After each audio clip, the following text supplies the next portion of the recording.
11 दिवस आहे। आदिवासी आश्रमशाळांच्या मुलांना जेवण निकृष्ट दर्जाचं मिळतं, त्याच्यामध्ये आळ्या निघतात आणि तो अहवाल दडपण्याचं काम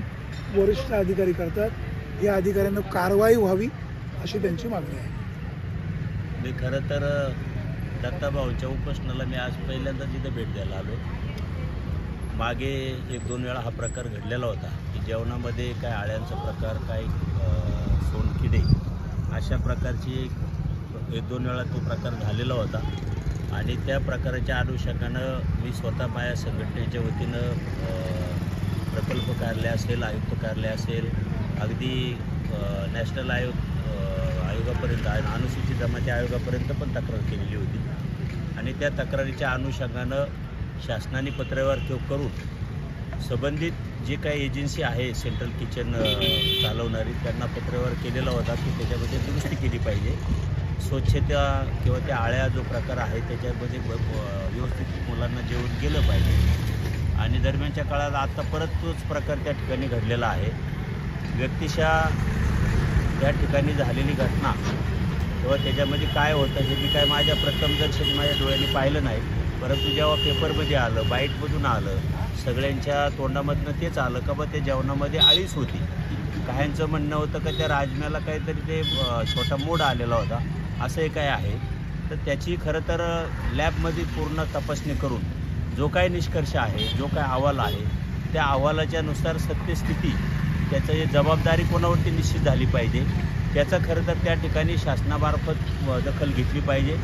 आणि विशेषतः राज्यामध्ये अनेक ठिकाणी सेंट्रल किचन ही कन्सेप्ट राबवलेली आहे। त्या ठिकाणी ती मोठ्या प्रमाणामध्ये शासनाने खर्च केलेला आहे आणि म्हणून माझी दत्ताभाऊला असेल किंवा बाकीच्या सर्व कार्यकर्त्यांना विनंती असेल की खरं तर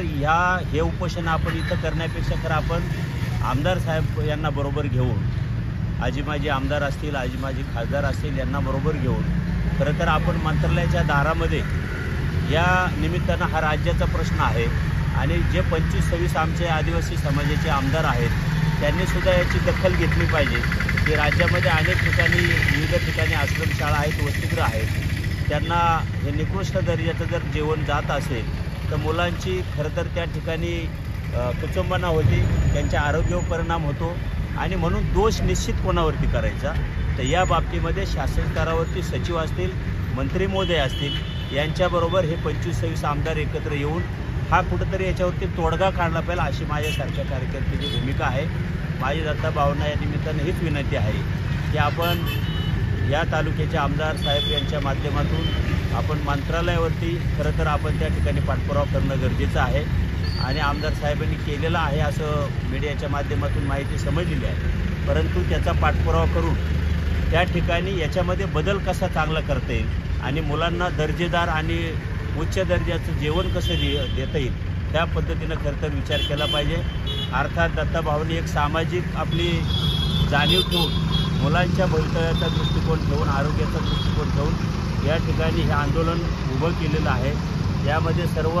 समाज बांधवांचं फक्त आदिवासीच नाही तर बिगर आदिवासी समाज बांधवसुद्धा याच्यामध्ये खरं तर सपोर्ट करतोय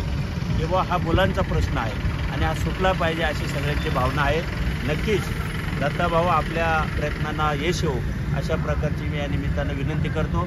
आणि आपण उपोषण सोडावं अशी पण मी विनंती करतो। दत्तगावारी ज्या पक्षाचं काम करतात त्या पक्षाचे तालुक्याचे आमदार आहेत, त्याच पक्षाचं सरकार आहे, असं असतानाही त्यांना उपोषण करण्याची त्यांच्यावर पाळी येते। खरं तर हा प्रश्न माझ्यासारखेने आता मी राष्ट्रवादी अजितदादा पवार गटामध्ये आहे, दत्ताभाऊ आमदार शरददादांच्या बरोबर आहे, त्यामुळं मी